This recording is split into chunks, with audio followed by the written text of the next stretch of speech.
football, in sports, or in our communities. Over the past few days rather, Esther Koronko has been subjected to racist abuse while representing Nigeria at the Women's African Cup of Nations. At AFC Toronto, we believe football should be a place where everyone feels safe, respected, and valued. We are proud to stand with Esther and all athletes who face racism and discrimination both on and off the pitch. As Esther shared, hate cannot drive out hate. Only love can do that. Those words are a reminder of the kind of game and the kind of community we all are working to build. We are all working to build. We stand with our players. We stand with everyone working to make football more welcoming, inclusive, and respectful. So this was from AFC Toronto yesterday. Yeah, because I believe most persons heard of more like the racial slurs Esther Koronko, our very own Esther Koronko, went through on her IG platforms or her IG. Most persons went to her DM, and what really happened? I love the fact she said hate cannot drive out hate. It's only love. You two wrongs can never make it right at all. Somebody was you voiced out something happened where they were lodged, alleged, not really alleged because it happened, of course.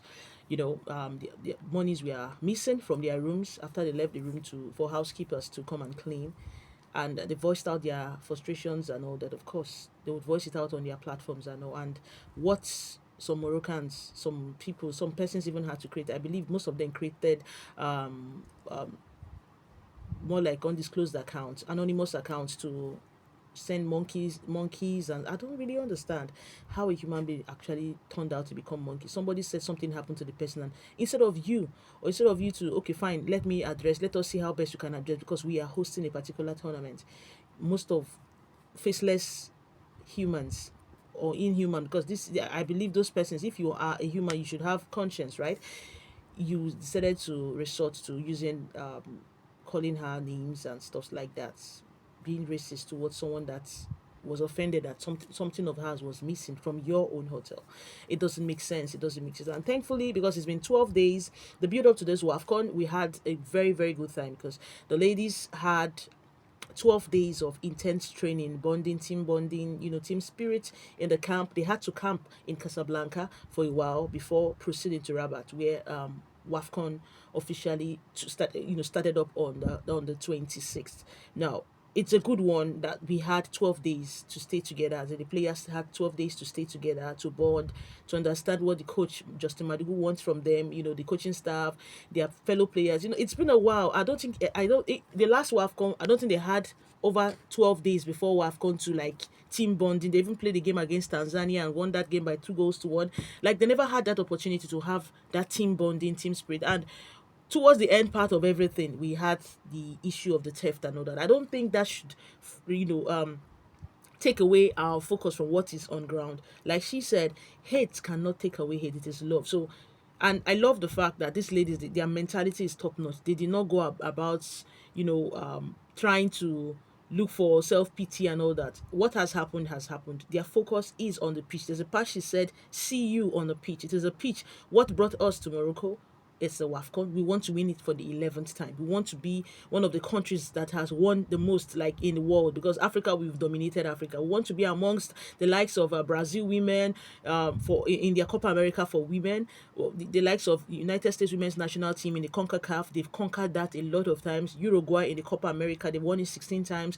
A lot, a lot. So this is, want to be that, okay, fine, Africa. This is at Nigeria and the rest. Who says we can't win it for 11 times? Who says so? I know Morocco, they've been bridesmaid for a very long time. Morocco women, they've been bridesmaid. They've hosted it 2 times. This is going to be the third one. So the 2 times they hosted, even the last one that happened, of course, we know what happened. This very Esther Koronko had 2 assists and a goal in the game that changed everything. The last 45 minutes of the final between Nigeria and Morocco.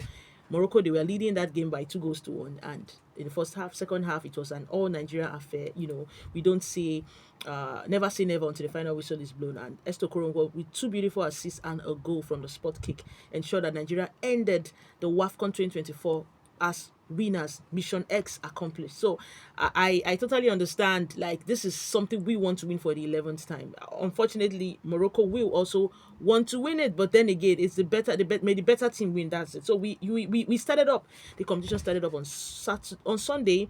We had Algeria versus Senegal, and I'm like, I believe in every tournament, it's the host nation that would kickstart the tournament. So why exactly did we have Morocco starting in the evening prime time? Like, we had Algeria first, then Morocco second. I struggled. Those I read some things. People said around the evening time is when most of the fans can actually come and watch the game. It's prime time. People are back from work and stuff like that. That's why they had to host Morocco playing in the evening, while Algeria and Senegal played before them. It's I believe if you wanted that, probably would have just had just one game that day. For real, you'd have had one game. Then maybe the next day, being yesterday, we had three games. We had a game for three, we have a game for six, and another one for nine, so that everything would balance. So instead of having a game without an opening ceremony, even the opening ceremony they have, because we'll talk for those that watched that opening ceremony. I don't understand. It was as though we are watching one of these Bollywood movies, when they dance, because it was nothing like the AFCON.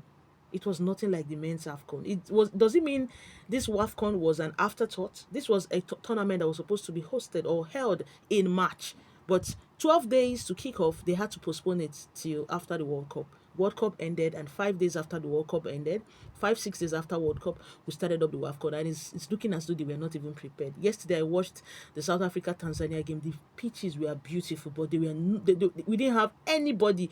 Like, probably you could count the number of fans in the stadium as to watch these ladies play football. They were not. I don't think they were up to 200. That is how it's not good.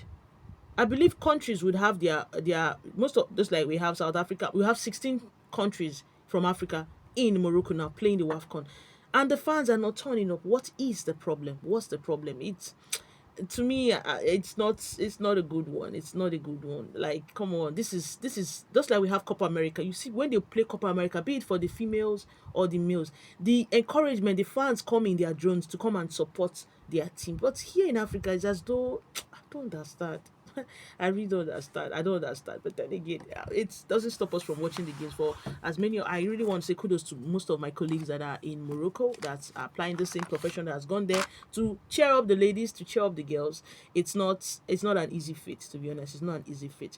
The tournament, like I said earlier, started up on Friday. I mean on Sunday. Yes, on Sunday we had Algeria Senegal 2-1. Algeria won that game 2-0 rather. Algeria won that game by 2 goals to nil, and Morocco won against Kenya by 4 goals to nil. The first 10 15 minutes of that game, Lilian Awa of Kenya, that's the goalkeeper, kept the scoreline respectable. It was 0-0 up until the 19th minute. She was Kenya's best player because she was able to make jaw-dropping saves in the first 15 16 minutes of that game. But at the 19th minute, after they considered, it was just like, oh, let this we just score, let them just score. So in 15 minutes, the last 15 minutes of the first half, it was 3-0 already in favor of Morocco. Second half, immediately they started second half, they scored. It was 4-0. It ended 4-0. So you're looking at this Arab nations, and you're like, probably they wouldn't want to go down without a fight. But they've not met Nigeria, have they? They've not met Nigeria. Yeah. Let me just check something.